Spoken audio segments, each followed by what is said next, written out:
Give B. यहाँ पे हमको बोला कि इस रिएक्शन को देखते हुए रेट ऑफ रिएक्शन लिखिए।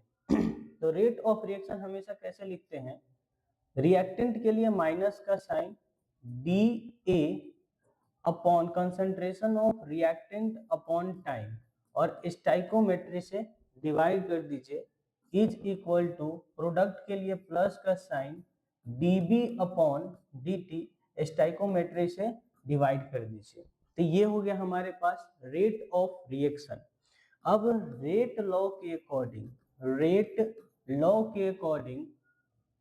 जो रेट होता है वो directly proportional to concentration of reactant के पावर n। रेट को रेट रहने देते हैं, प्रोपोर्शनलिटी कांस्टेंट आएगा k a का पावर n, ये हो गया रेट। अब k का मतलब होता है रेट कांस्टेंट, उसके बाद में n का मतलब है ऑर्डर ऑफ रिएक्शन, और यहाँ पर हम बात कर सकते हैं a का मतलब है concentration of reactant after time t।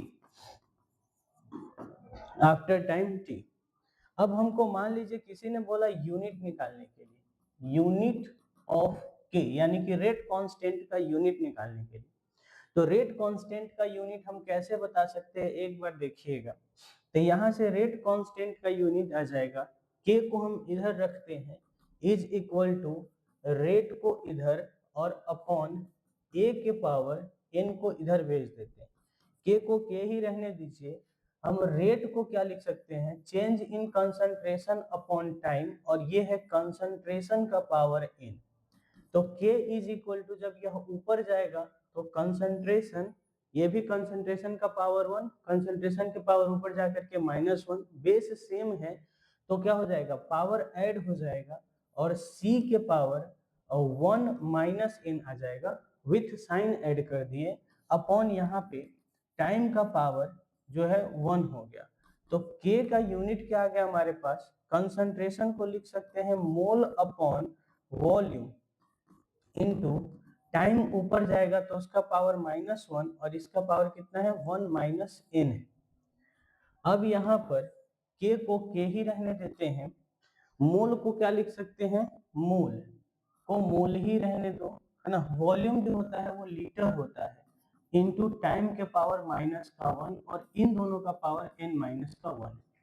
तो k is equal to mole के पावर, इसको ऐसे ही रहने दो, मोल अपॉन l इंटू n के पावर 1 और t के पावर -1। मतलब कि k का यूनिट जो है इसको कंसंट्रेशन भी बोल सकते हैं, तो कंसंट्रेशन के पावर n-1 और t के पावर n-1 हो गए। अब अगर हमको k का यूनिट पता है तो डिफरेंट रिएक्शन के लिए, क्योंकि यहाँ n का मतलब ऑर्डर ऑफ रिएक्शन, n का मतलब है ऑर्डर ऑफ रिएक्शन। अब यहाँ पर n का मतलब है ऑर्डर ऑफ रिएक्शन, तो जब हमको k का यूनिट अगर पता है तो हम डिफरेंट के लिए डिफरेंट ऑर्डर ऑफ रिएक्शन लिख सकते हैं। जैसे k का यूनिट हमारे पास आया था मोल अपॉन लीटर के पावर 1 माइनस n और t के पावर -1। अब हमको कोई बोला कि जीरो ऑर्डर के लिए n इक्वल टू 0, मतलब जीरो ऑर्डर के लिए k का यूनिट क्या होगा, जीरो ऑर्डर के लिए k का, तो यहाँ पे जीरो पुट करते हैं, तो मोल अपॉन लीटर का पावर यहाँ जीरो हो जाएगा तो 1, t के पावर -1, यानी कि k इक्वल टू आ गया मोल के पावर 1, लीटर के पावर 1 और t के पावर -1। ये हो गया k का यूनिट जीरो ऑर्डर के लिए।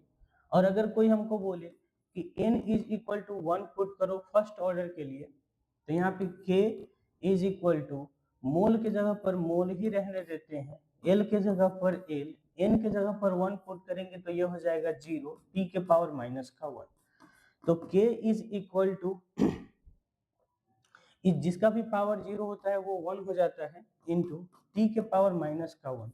मतलब यहाँ पर t का इनवर्स होगा, जैसे कि सेकेंड इनवर्स हो सकता है, मिनट का इनवर्स भी हो सकता है, आर का भी इनवर्स हो सकता है, मतलब कोई भी टाइम है उसका इनवर्स होगा, टाइम का इनवर्स होगा, कहने का मतलब।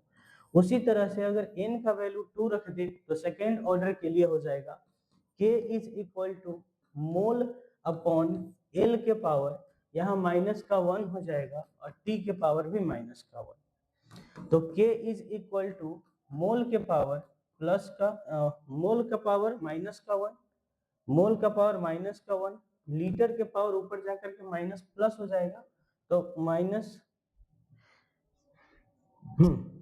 ये हो जाएगा प्लस का 1 और t के पावर हो जाएगा माइनस का 1, मतलब k is equal to mole के पावर माइनस का 1, l का पावर मतलब लीटर जो है वॉल्यूम का पावर प्लस का 1 और टाइम के पावर जो जाएगा वो माइनस का 1 हो जाएगा। तो ये एक छोटा सा इंफॉर्मेशन।